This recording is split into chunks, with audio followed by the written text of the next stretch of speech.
He's here, ladies and gentlemen, I present to you my buddy, my traveling buddy, the one who gets me in a lot of trouble, and I hope to get him into more, Mr. Dick Gregory.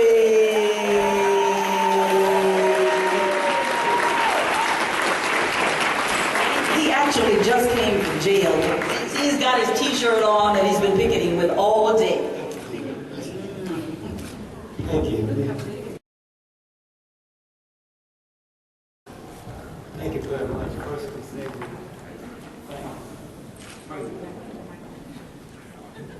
that we all made it here safely.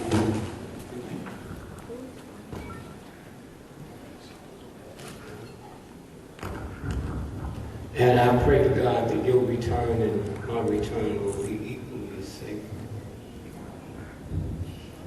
We first say to Hazel, we thank you. I come from a different paradigm.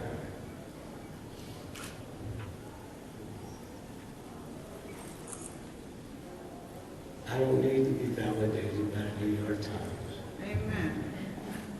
Or the Washington Post. Or NBC. I've been married 53 years. I have 10 children. And I never put my wife or my children above this movement. Now, I have no thought about what you do for yours. But black folks made me. When I came through, a black comic couldn't work a white nightclub. You could sing and you could dance, but you couldn't stand flat-footed and talk. I didn't know that. No professional comic that gave you the greatest laugh you ever had. The greatest laugh you ever had comes from friends and relatives. Humor and comedy is a timing. And when I had none of that, working in a black nightclub on the south side of Chicago, black folks came and listened to me when I wasn't funny. And when they got through listening to me, they pushed me all the way downtown where they couldn't afford to see me. So it's my obligation to come back. But let me tell y'all something about the craziness. The young lady got the board, and my brother John, and some of y'all in this room have done more for the humanities, Hazel, than 90% of all the athletes, 99% and entertainers, but we so messed up. And then black folks are so sick. He said, well, how come the entertainers don't open up black business? Are you out your mind? They are athletes, not entertainers. General Motors went bankrupt. So what you think some punk-ass nigga athlete is supposed to save you through business? Then that means there's something wrong with you.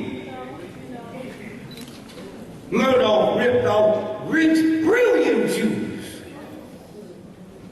And so you're going to put your hope on some jive athlete. A lot of them can't read or can't write.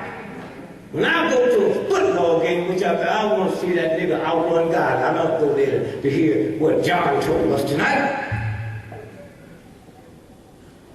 I don't go to a basketball game to see black folk get our story around the world. And so somewhere there's a new vibration now. And let me tell you something about the universal God. When they pick you, it leaves no footprints. You don't have to be validated by NBC or CBS or the Washington Post. And I have been blessed. I'll be 80 years old my next birthday, my wife be 75. We ain't got a prescription between the two of us.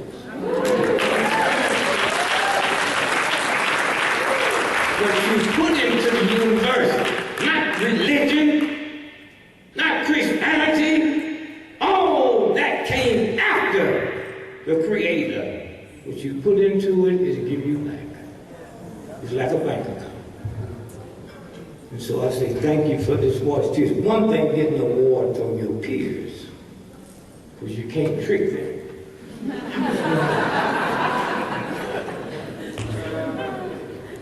And so I sit here and I feel the vibration. It was a comedy in the jail today. Not because of me, because of British Petroleum. When you put Dick Gregory in jail, you have to tell the world why. And British Petroleum cannot stand no more bad publicity. Hear me good now.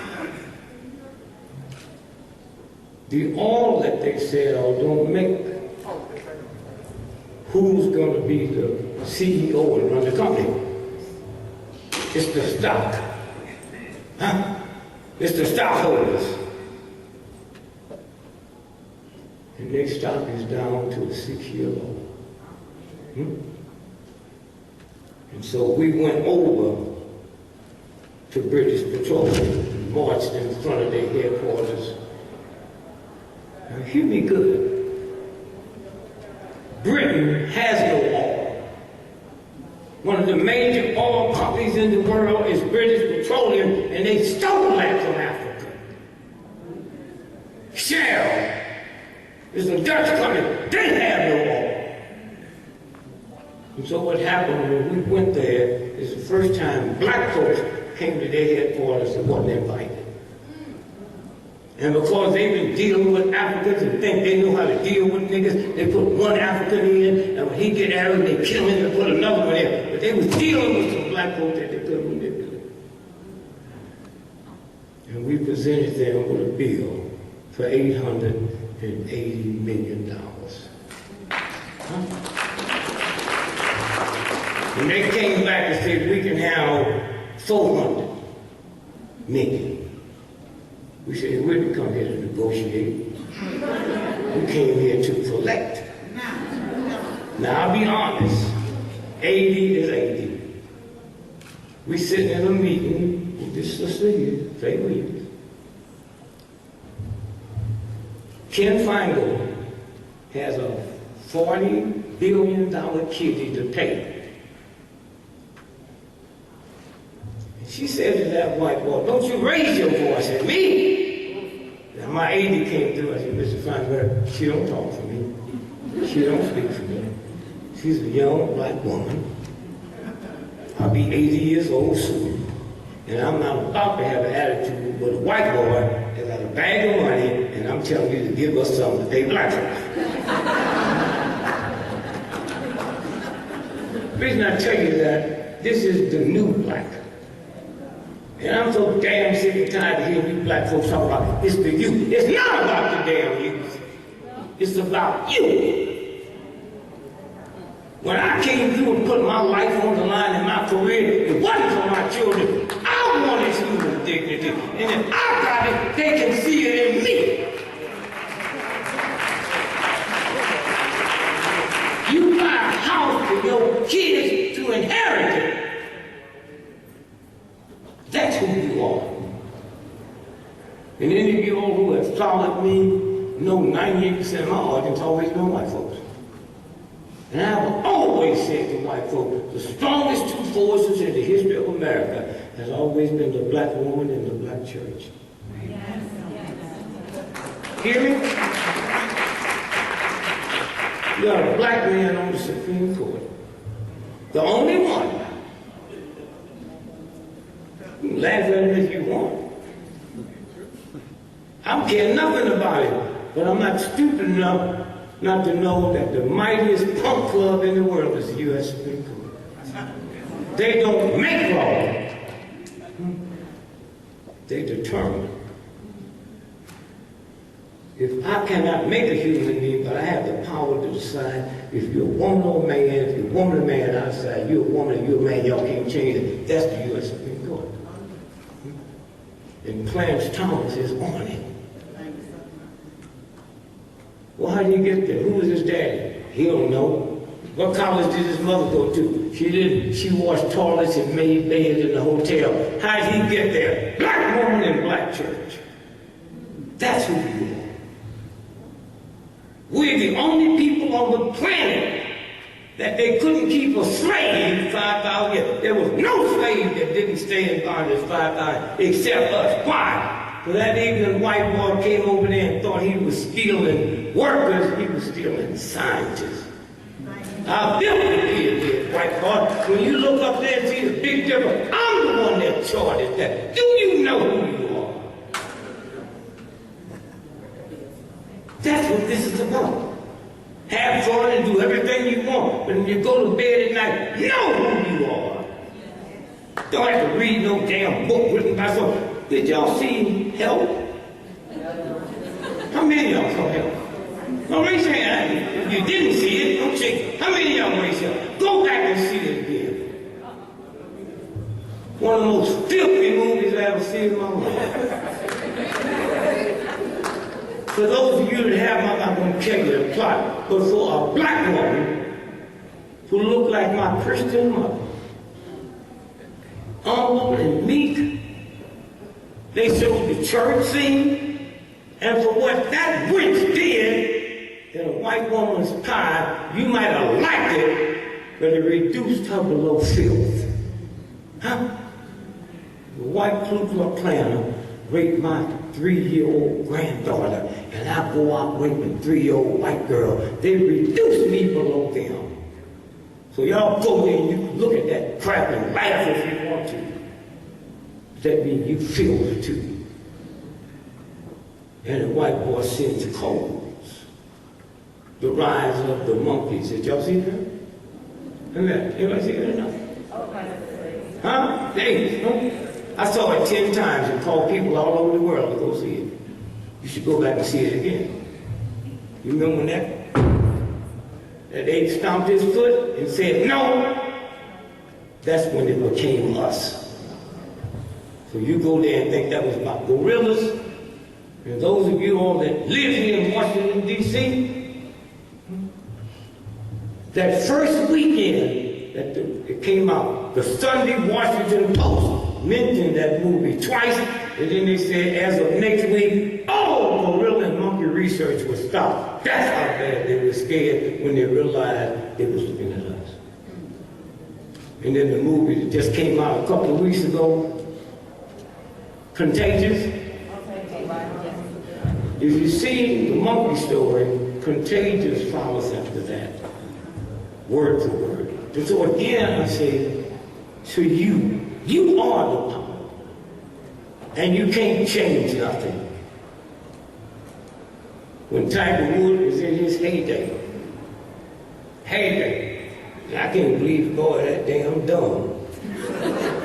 If he was the #1 money maker and the #1 golfer, and the only thing changed things, he got busted with them white hoes, and he can't win nothing. Now go back and get your white hoe, boy.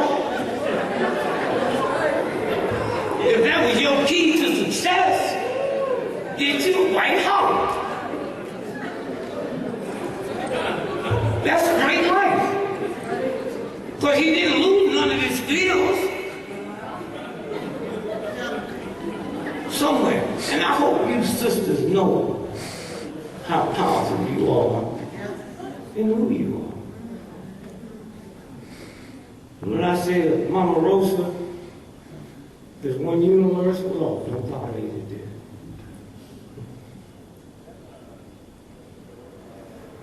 Grief is a violation of God. I came up in a society where grief was supposed to be no. I knew Coretta Scott King. In the last 12 years of her life, she never ate cooked food. She died from grief. And I remember them old black folks when I was growing up, they said, she just grieving herself to death. That white boy that played Superman had the accident and died, and 18 months later, his wife died from lung cancer, and everybody said, oh, we didn't know she smoked. She didn't. More people in America die from lung cancer, from grief, and smoking cigarettes. Okay? And so what you have to do is teach young folks to unwind all the filth. My mama bought our toys for Christmas, put them under the tree and wrapped them, and then told me a white man bought them for me. Y'all don't see nothing. What Jew would ever bring their children toy and then say Hitler, Nazi bought them? Do you know how crazy you are? This is a game. And you got to understand the most vicious stuff you ever had put in your mind didn't came from your mom and daddy trying to appease this redneck thug somewhere. All black folks need to go and apologize to white folks because we mad at the wrong white folks. The white folks you mad at couldn't help us if they liked us. My problem is the president of AT&T, Boeing, Harvard, and Yale, but y'all ain't gonna mess with them because they'll hurt you. And thank God, because of you, I ain't never been worried about hurting my white folks. And I see progress. I sit at meetings that few white folks can sit in. Queen Elizabeth made $360 million every 24 hours, just interest on her money. And that little thug hoodlum, you got more intelligence in your baby finger than that witch got in her whole body. But nobody ever told her she had to work. Nobody had to tell her that she is somebody. And so you need to look in the mirror and see who you are. See who you are. Oh, if you could have been in that jail with me today. Brother Brown, Senator, Brother Brown, he just came in from North Carolina. North Carolina? Now, huge position in North Carolina. He got caught up in the moment. He didn't go to jail. I'm going to go to jail. You ever been in jail before? I'm not coming out. And he saw something. Ken Fineman, the man with the bag of money, told the police to tell us to call him and get an appointment. And I said to the cop, tell him to go to hell. We ain't calling him. We control him. We determine. When that news went out today that Dick Gregory's in jail, the stockholders get worried about that bad publicity. And we're calling for a nationwide boycott of British Petroleum and that he will lose his job. I thank you, my brother, for being there. While he was in there, I told him some secrets. John, that's your kinfolk family.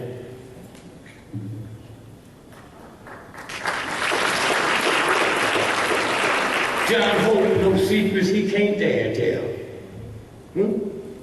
He knows what's going on.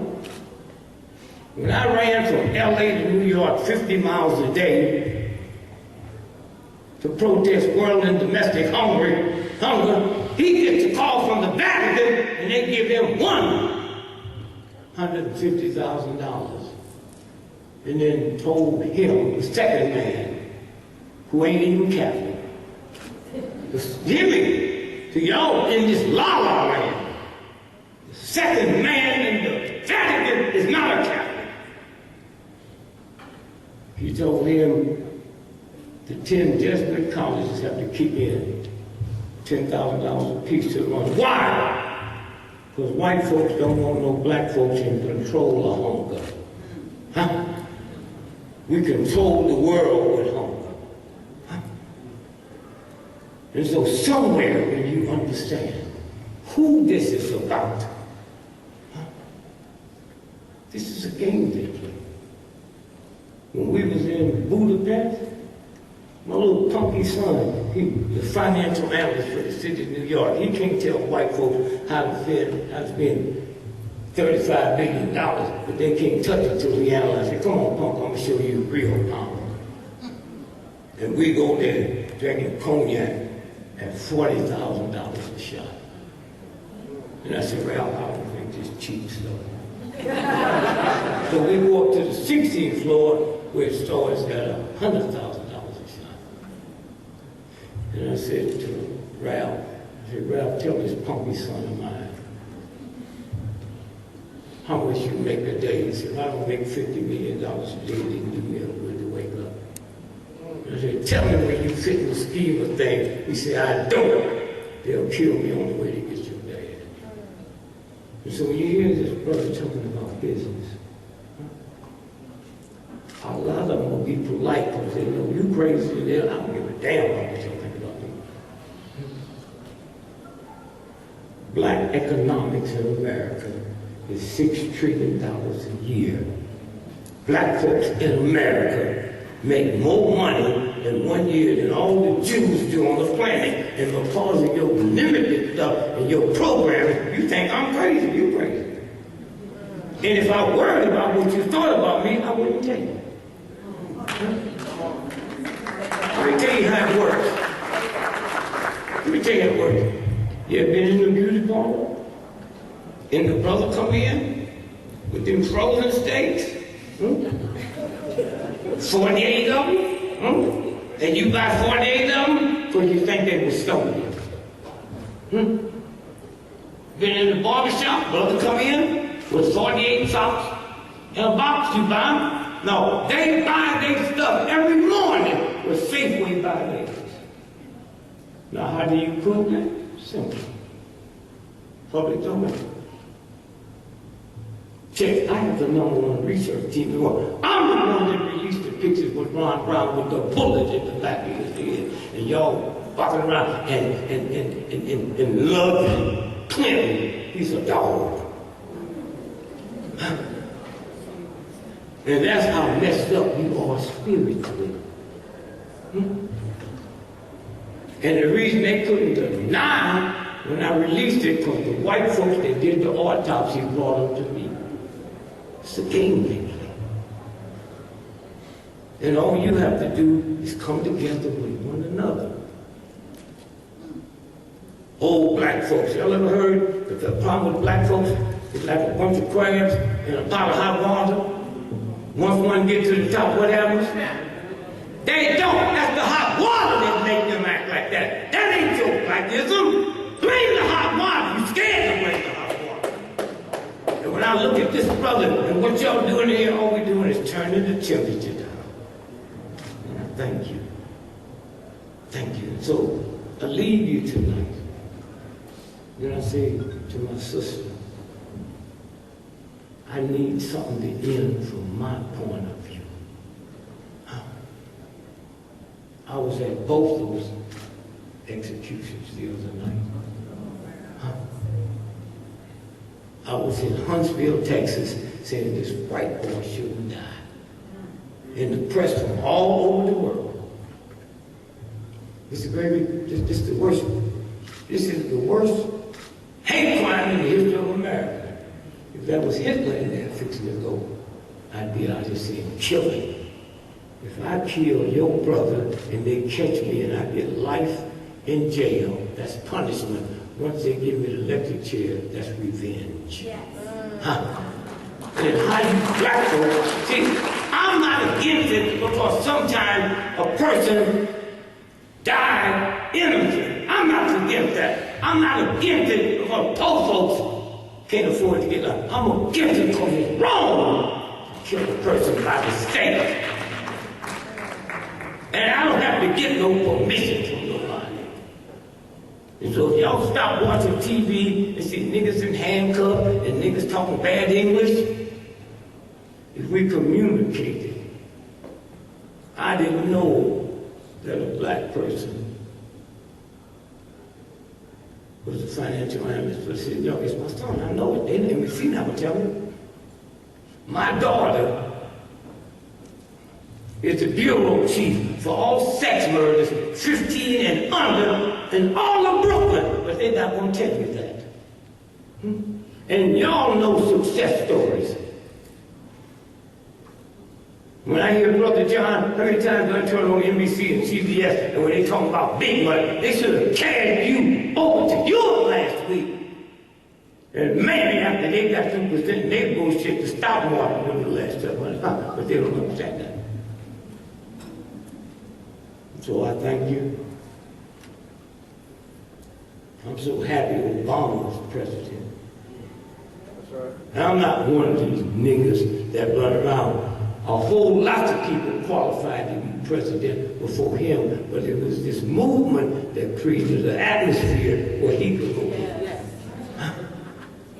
I was in Europe, somebody said, well, Mr. Gregory, explain to us about Obama. The first lady said, no, you have to ask somebody else. We've always had Obama. It was my mama, my sister, my aunt, my girlfriend. Y'all didn't see nothing but the maid. And if y'all want to see Obama, go to a Baptist church on Easter Sunday.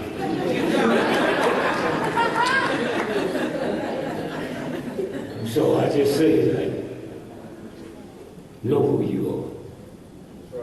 And you don't have to answer white folk just because they're white. And y'all hear during the earthquake the other day? White folk called me. Mr. Gregory, what do you think about the earthquake? You call me?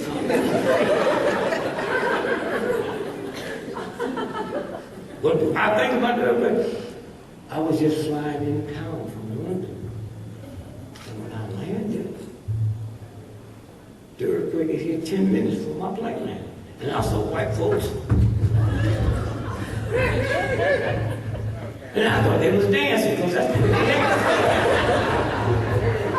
I didn't hear no music, and all at once they straightened up and they was getting down. I said, it must be an earthquake. So white folks ask silly questions.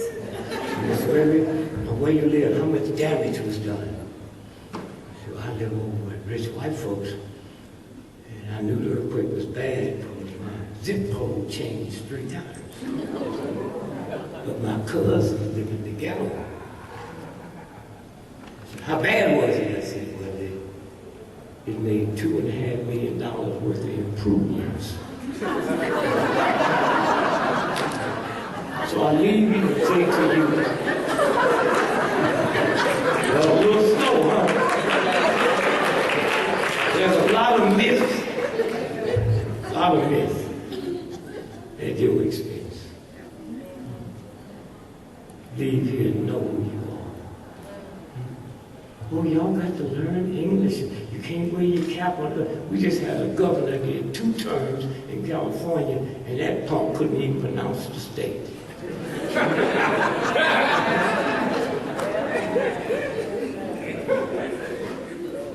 They found out he had a baby with a Mexican else on the bed. But it was after 8 years term they found out. You think they didn't know? And that's why you sisters, you have to be careful about how smart you are. Y'all say things to us dumb, and we hear a different vibration. That governor went in and told his wife, he said, the maid wants a raise. And she said, screw the maid.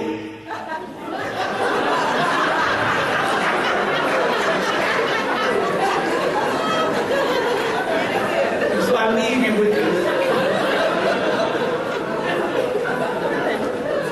The white folk better declare Obama won. It really proved something to me. I really was stupid enough to believe that all black folks were alike. Until Obama got in, and I haven't had one white person walk up to me and say, excuse me, Mr. President. And the first time I never thought I'd see the day I'd like to be white. I do. White folks are so lucky. When they finally get an African American, they get a behaved Negro. Went to their best schools. They call him anything they want to call him. They can't call him dumb.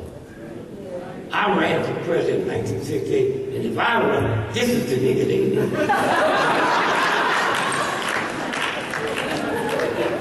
The first thing I would have done was walk out there and dig up that rose garden and plant me a watermelon patch. And I was sitting up on the White House balcony and they one man and spit seeds all the way down.